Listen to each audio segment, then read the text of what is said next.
and there is the familiar face of Steve David, the very popular driver out of Lighthouse Point, Florida. He'll be in the Oh Boy Oberto.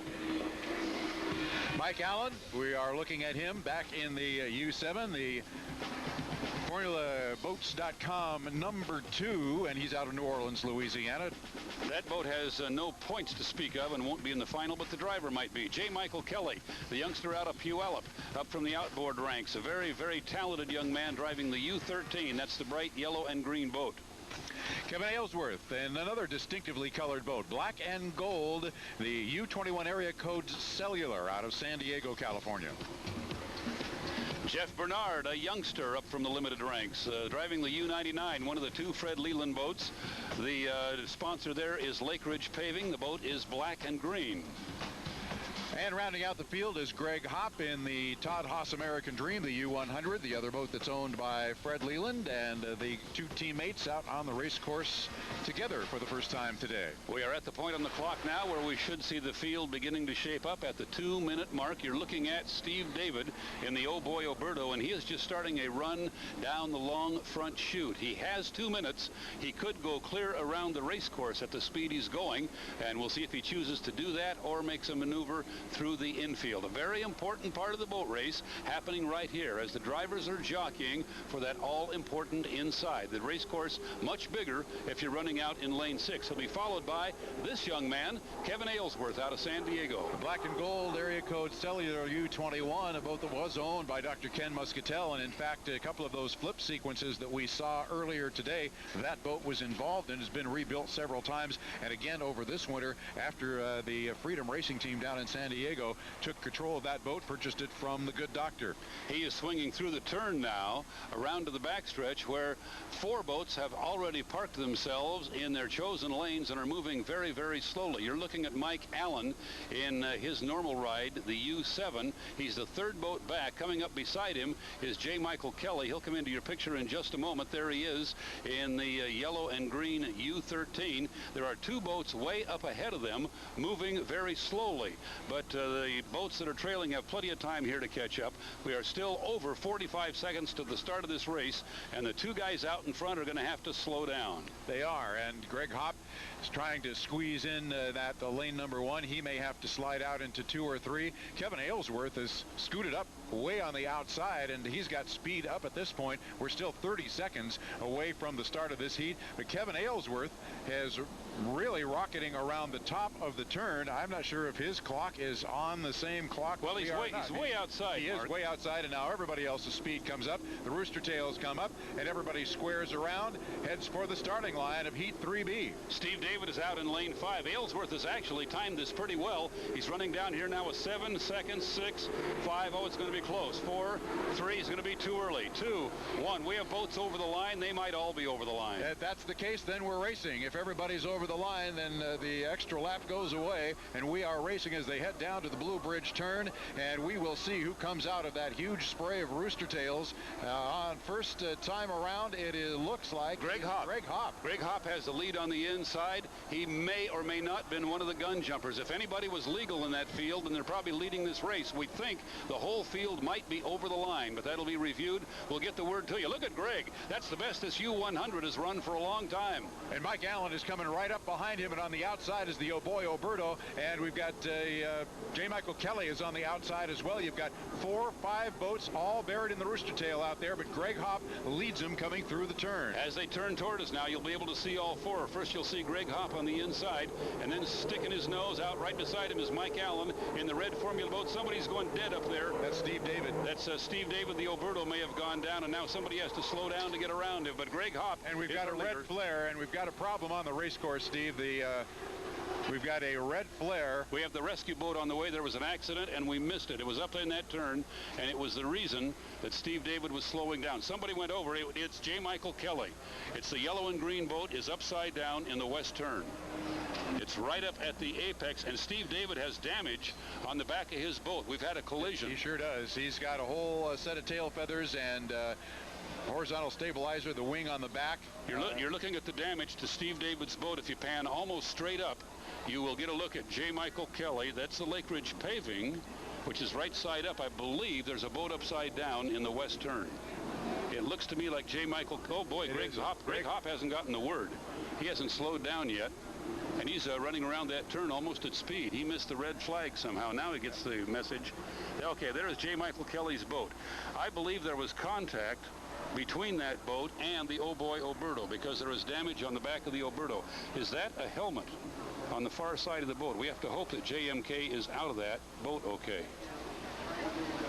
There's been a penalty assessed to Greg Hopp for not stopping when the red flares were fired.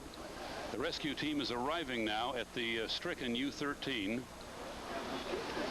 Later on, we may be able to bring you some video of what happened up there in those rooster tails. We saw Steve David slowing down. His boat had been struck by the U-13 apparently in the back, and the 13 then went over and is floating now upside down. They are climbing onto the bottom of the boat. There is an escape hatch in the bottom of the boat, and if the driver hasn't yet gotten himself out through the other side, they will bring him out through the bottom of the boat. But the rescue team is there now, and the young driver is in good hands. Greg Hopp certainly didn't see the flares. And you know, one thing we have not talked about today, Steve, is that every driver here has a radio communicator, and they are communicating directly with him, and they are in touch with the ABRA officials. And when those red flares go off, the red flag goes out, they don't have to rely on the fact that they did or didn't see the red flare. Steve David now is starting up his boat and maybe heading back toward the pits, but Greg Hopp should have been notified by the person who was communicating with him that the race had been stopped. He did almost a completely full one more lap and came actually through the accident scene. I think that's the first time he knew that the accident had occurred. You can see the rescue team now working with J.Michael Kelly. They have him out of the boat, placing him on a stretcher. So he has been brought out of the boat okay, being strapped down, and he'll be given whatever medical care is necessary for his well-being. We will not know for some time what happened up there, and that is at the opposite end of the race course from where our helicopter footage comes from, so it may not be much help either. But somehow we believe a couple of boats got together in that turn.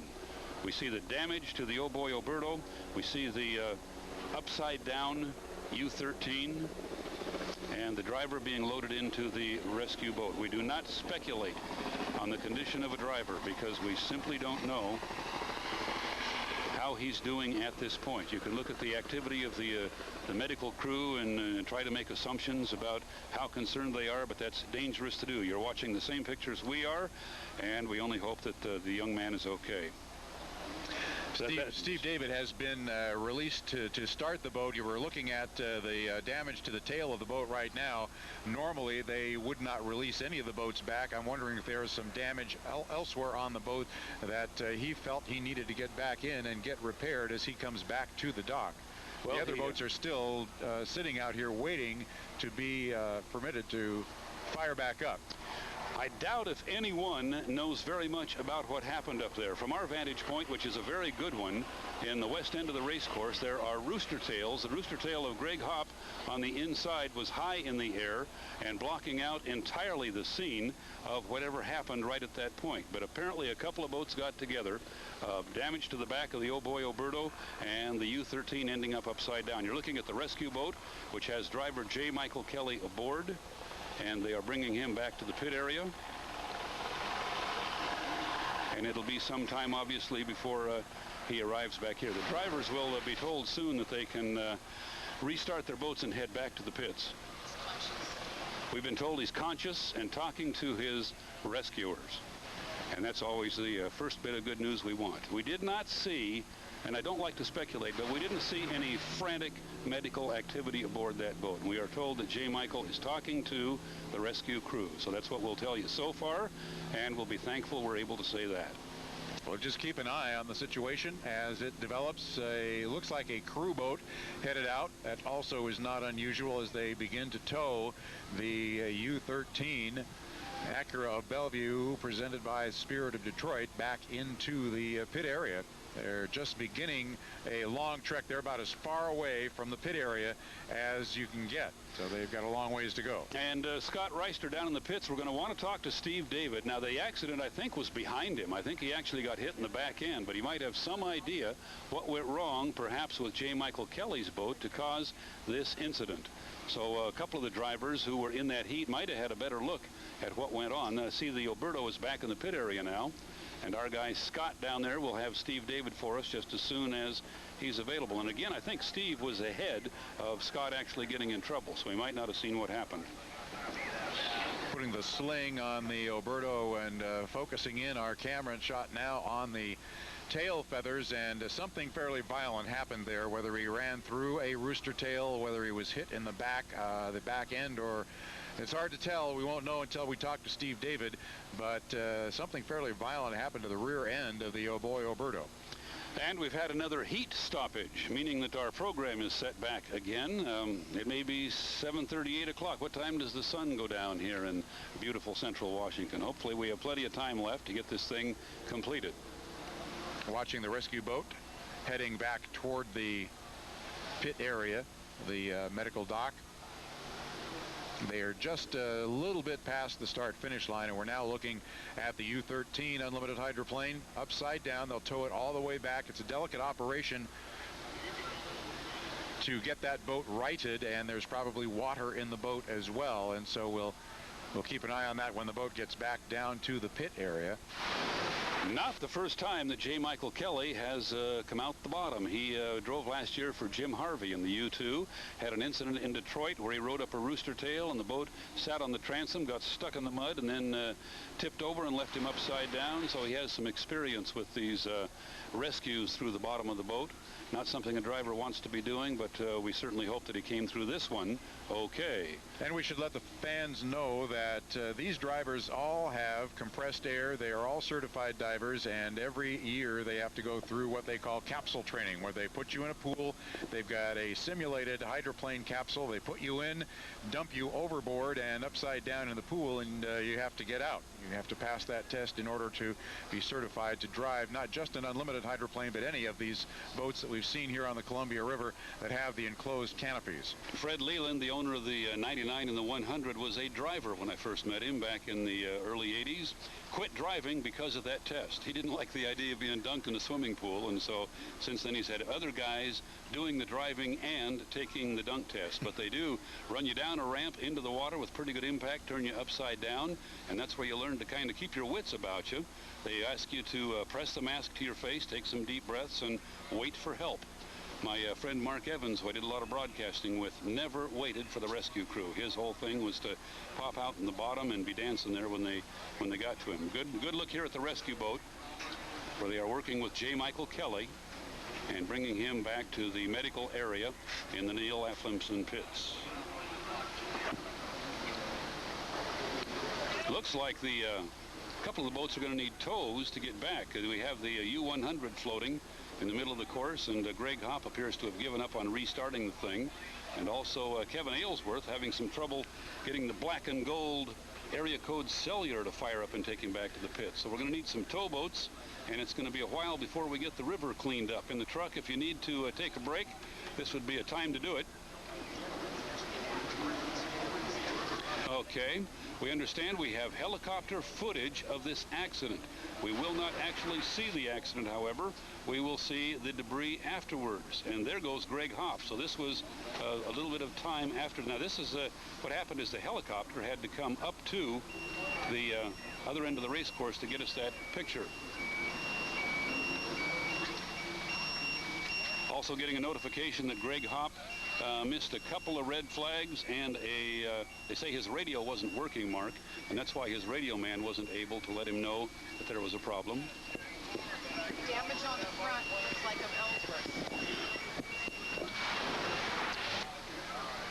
If we can get a shot, guys, of the boat on the front straightaway just past start finish, Kevin Aylesworth's black and gold boat, we understand that he might have some damage on the front of that as well. It will be on his right canard as the boat faces us. It's the left side, and we've got a patrol boat that might just jump in the way here, but it's Greg Hopp is going to hop back in his boat and try to get it back to the pit area. We're going to take a break, and when we get back, there's the picture we wanted, but the boat's in the way now. The front of that boat may have some damage on it, so Kevin Aylesworth may have been involved in this scrap as well. We're going to have to sort this out and talk to some drivers before we know what happened here on the west turn. There's some damage. By golly, he hit something, or something hit him. We'll have more on that and the rest of